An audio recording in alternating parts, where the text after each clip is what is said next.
ongoing thing. Jangan lupa untuk di-subscribe, like, comment, and share. Assalamualaikum warahmatullahi wabarakatuh.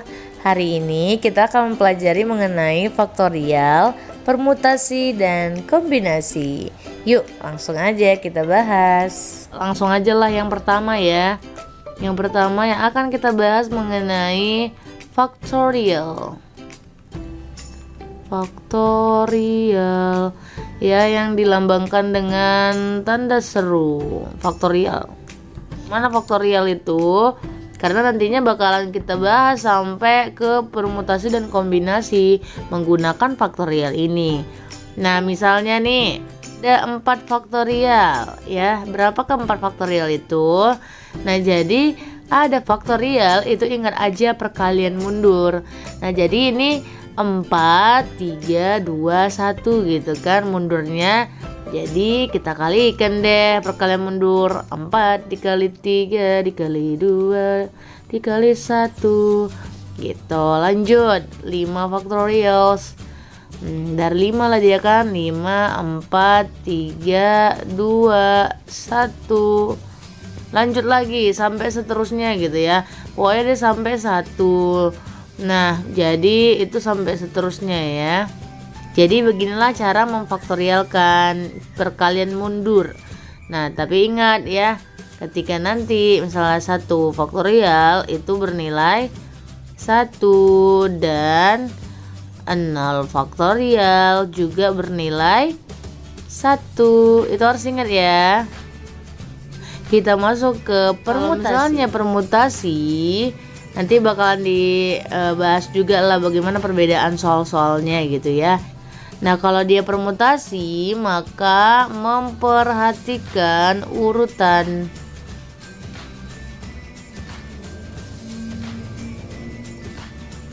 Oke. Nah, jadi memperhatikan urutannya itu yang bagaimana sih gitu kan. Nah, misalnya akan dipilih nih.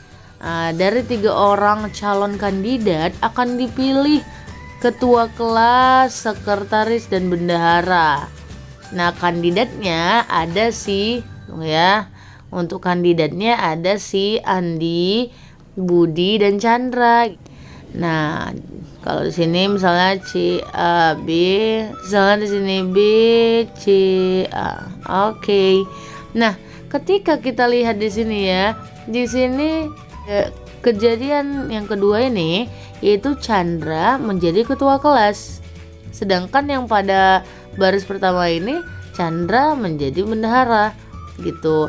Nah, jadi ketika kita pindahkan susunannya ya, susunan dari sini, susunan dari ketua, sekretaris, dan bendahara, meskipun kandidatnya bakalan sama ini kan. Kandidatnya juga sama. Ini ABC, ini juga ada ABC-nya kan. Si Andi, Budi, dan Chandra, meskipun kandidatnya sama tapi susunannya berbeda, maka berbeda ketentuannya gitu kan. Di sini pada urutan pertama dia ketua kelas, urutan kedua itu sekretaris, dan sini bendahara. Meskipun kandidatnya bakalan sama. Kandidatnya sama, ketika kita ubah susunannya maka berbedalah ya kejadian ini. Jadi antara ABC sama CAB itu berbeda ya, berbeda. Nah, jadi di sini harus memperhatikan urutan. Ketika urutannya salah atau urutannya berbeda, maka beda juga kejadiannya, seperti itu. Di sini si Andi jadi ketua kelas, tapi di sini untuk cara yang ketiga si Andinya jadi bendahara gitu. Jadi di sini harus memperhatikan urutan. Nah, jadi pada permutasi AB itu tidak sama dengan BA gitu. Terhitung 2 cara ini, bukan 1 cara meskipun sama gitu ya. AB tidak sama dengan BA. Nah, kalau misalnya soalnya termasuk permutasi, bagaimana menyelesaikannya? Jadi rumusnya adalah ini ya. Bisa aja sih ini ya, ada ini ya lambang P baru NR. Bisa aja nanti soalnya ada N, P sama R, sama aja sih. Mau yang mana mau dipakai ya. Ini ketika permutasi N unsur ya, dari semua unsur untuk sebagian R unsur, permutasi N unsur dari N unsur itu adalah N faktorial per N dikurang R faktorial. Itu ya rumusnya. Nah, jadi bisa pakai ini kalau permutasi ya. Lanjut. Untuk contohnya sekalian aja nanti, oke? Biar kelihatan bagaimana perbedaannya. Ini pakai permutasi atau kombinasi ya gitu. Nah, kemudian kita akan masuk ke kombinasi. Kombinatory. Oke, bukan Ninja Hattori ya. Oke lah, kombinasi. Lawannya aja. Kalau permutasi dia memperhatikan urutan, berarti kombinasi tidak memperhatikan urutan gitu ya. Tidak memperhatikan. Oke, tidak memperhatikan urutannya. Nah, bagaimana itu yang tidak memperhatikan urutan? Nah, jadi misalnya ilustrasinya gini. Ada si Andi, rumah si Andi. Nah, si Andi mau ke rumah si Budi. Nah, jarak A ke rumah Budi berapakah dia gitu, berapa cara untuk dapat ke rumah Budi. Nah, seperti itu. Nah, jadi jarak A ke B dengan B ke A itu sama gitu, walaupun urutannya berbeda, mau A duluan baru B atau B duluan dari A atau A ke B, B ke A itu sama gitu. Jadi di sini untuk kombinasi itu AB sama aja dengan BA gitu ya. Untuk kombinasi. Nah, bagaimana untuk rumusnya? Pakai apa? Jadi dia C combinasi ya. Combinasi N unsur dari R unsur, atau dia bisa kayak gini sih notasinya, boleh. Nah, kemudian untuk mencari rumusnya, nah rumusnya hampir sama dengan permutasi, ada N faktorial per N dikurang R faktorial, tapi dia ditambahkan lagi dengan R faktorial untuk kombinasi. Seperti ini ya, N faktorial per ada R-nya ditambahkan R faktorial N dikurang R faktorial. Seperti itu. Inilah rumusnya ya. Ini untuk permutasi dan ini untuk kombinasi. Nah, untuk penggunaannya mari kita simak pembahasan. Oke, kita masuk ke nomor 1 ya. Pada suatu perlombaan balap sepeda yang terdiri dari 7 orang, akan diambil 3 orang sebagai juara, yaitu juara 1, 2, dan 3. Carilah beberapa banyaknya cara untuk menyusun susunan juara yang mungkin terjadi, katanya gitu. Nah, yuklah kita jawab ya. Kita jawab. Oke deh, kita jawab.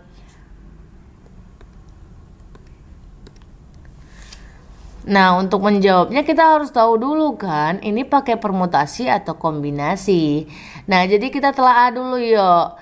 Katanya kan ada perlombaan balap nih, balap sepeda. Ada 7 orang, yang diambil 3 orang, katanya sebagai juara nih, yaitu juara 1, 2, dan 3. Apakah ini memperhatikan urutan atau tidak memperhatikan urutan? Bagaimana? Ketika yang mau diambil 3 orang nih dari 7 orang. Nah, misalnya ada 3 orang itu juara pertama, juara 2, juara 3. Ketika orang yang pertama menjadi juara 1, orang kedua juara 2, orang ketiga juara 3, apakah sama dengan orang ketiga menjadi di sini? Kemudian orang pertama dia jadi juara 2, di sini jadi juara 3 gitu. Apakah bakal ada kejadian yang sama nih? Termasuk kejadian yang sama atau berbeda susunan dia menjadi cara yang berbeda? Nah, yang mana nih? Apakah memperhatikan urutan?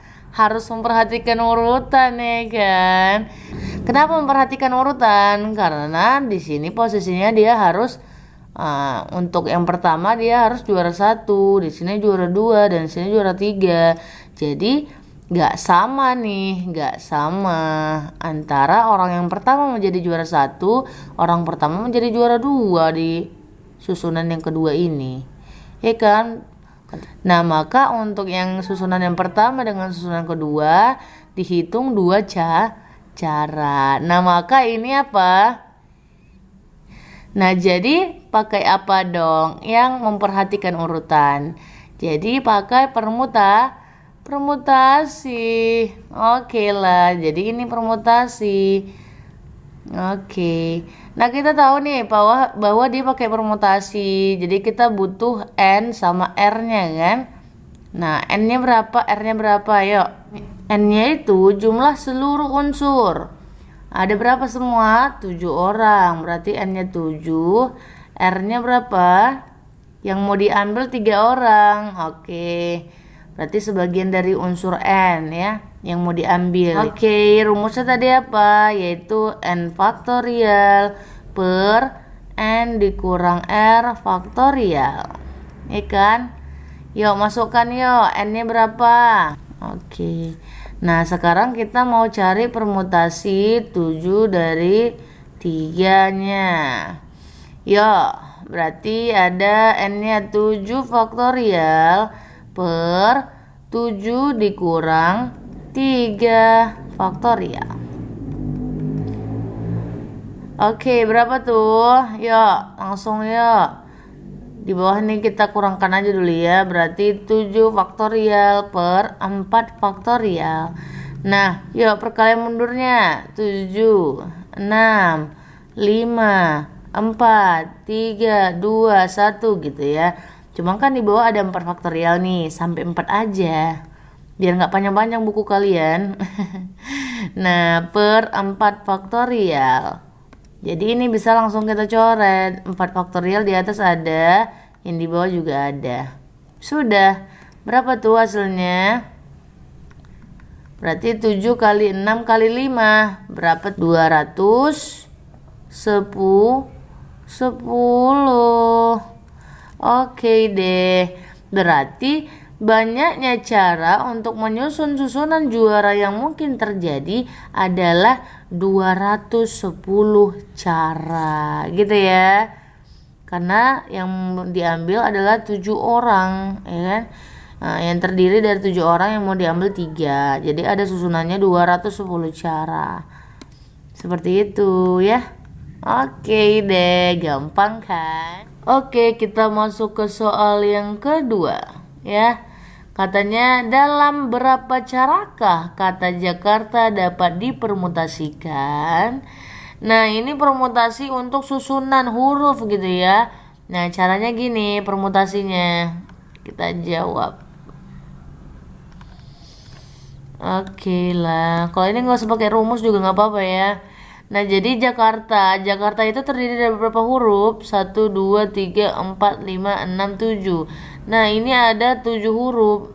Nah, ada 7 N buah. Nah, jadi dia yang mau kita ambil adalah permutasinya yaitu N unsur gitu ya. N unsur berapa? 7 faktorial dibagi sama banyaknya huruf yang sama gitu. Jadi misalnya di sini huruf J yang ada di kata Jakarta ada berapa? Ada 1 ya kan? Berarti 1 faktorial. Lanjut untuk huruf A. Huruf A di kata Jakarta ada berapa? Ada 3 A-nya kan? Berarti 3 faktorial.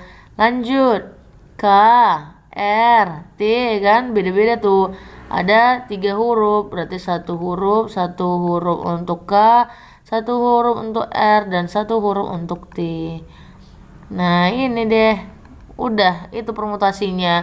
Berarti kita selesaikanlah dia ya. Berarti kita kalikan mundur. 7 kali 6, 5, 4, 3, 2, 1. Ya kan? Tapi di sini ada 3 faktorial. Sampai 3 aja kita buat. Oke. Per 3 faktorial. Nah, ada yang sama ya. 3 faktorial kita coret. Nah, berapakah hasilnya? Yaitu 840 cara ya. Nah, berarti ketika huruf Jakarta ini kita ubah susunannya, ya kan? Maka ada 840 cara yang dapat tersusun dari 7 huruf Jakarta. Seperti itu ya. Oke.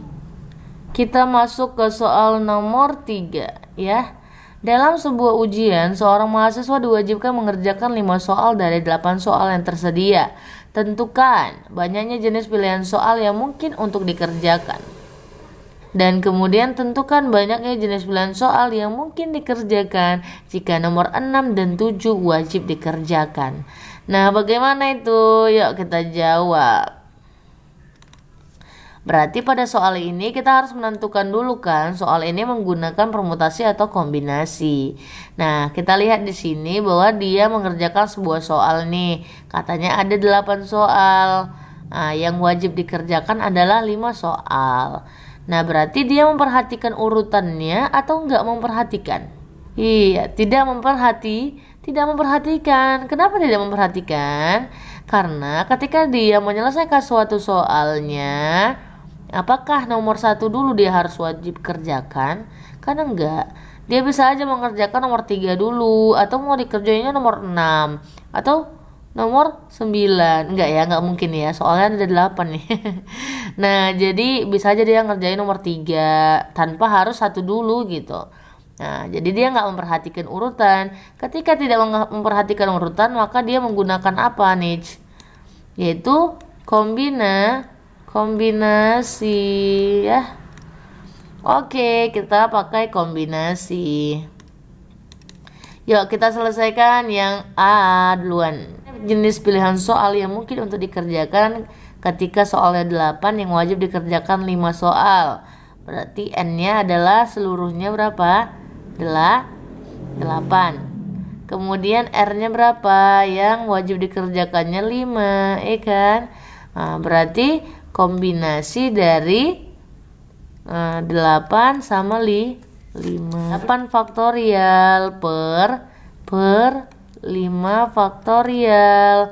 Baru dikurangkan kan? 8 dikurang 5 faktorial. Kita hasilkan dulu yuk. 8 dikurang 5 berapa tuh? 3. Berarti 8 faktorial per 5 faktorial 3 faktorial. Yuk kita kalikan mundur sampai 5 aja ya. Berarti 8 7 6 5 faktorial per 5 faktorial. Nah, nanti bisa kita coret nih. Baru 3 faktorial itu 3 dikali 2 dikali 1. Satunya nggak usah aja ya, kita buat. Nah, sampai situ aja. Berarti 5-nya bisa kita coret nih ya, 5 faktorialnya. Ada lagi yang bisa kita coret, ada ya. Ini 6 hasilnya, sama ini 6. Oke, berapa tuh hasilnya jadinya? Jadinya adalah 8 dikali 7 adalah berapa? 56. Iya, betul. 56. Jenis pilihan soal yang mungkin untuk dikerjakannya yaitu 56 cara ya. Oke deh. Lanjut yang B. Ya, untuk permasalahan yang B. Nah, katanya banyaknya jenis pilihan soal yang mungkin dikerjakan jika nomor 6 dan 7 wajib dikerjakan. 6 dan 7 nih katanya sudah wajib dikerjakan. Berarti ketika 2 soal ini sudah wajib dikerjakan, maka berapa soal lagi yang gak wajibnya? Berarti ini tinggal berapa nih? Kalau 2 soalnya aja udah wajib, berarti tinggal 3 soal. Kemudian ketika 2 soal diambil seluruhnya ini wajib, maka 8 soal ini yang tersedia menjadi 8 dikurang 2 adalah 6 soal. Berarti N-nya berubah jadi 6, R-nya jadi 3 karena ada 2 soal yang wajib untuk dikerjakan. Seperti itu ya. Nah, yuk berarti kombinasi 6 dari 3. Berarti 6 faktorial per 3 faktorial. Kemudian langsung aja ya, 6 dikurang 3. Nah, kita buat juga lah, nanti lupa. 6 dikurang 3 faktorial. Nah, berarti ini sama aja dengan 6 faktorial per 3 faktorial. 6 dikurang 3 adalah 3 faktorial. 6 faktorial berapa tuh? 6 dikali 5 dikali 4 dikali 3 faktorial. Sampai 3 aja karena di sini ada 3. Biar mudahin aja ya. 3 faktorial. Kemudian ada 3 faktorial lagi kan? Berarti 3 dikali 2. Ada yang sama? Ada ya, ada 3 faktorial, 3 faktorial. Coret. Lanjut, di sini ada 6, sini ada 6. Berarti hasilnya tinggal 5 kali 4 yaitu 20. Berarti ada 20 cara gitu ya. 20 cara jenis pilihan soal yang mungkin dikerjakan jika nomor 6 dan 7 sudah wajib dikerjakan. Seperti itu deh. Gampang kan?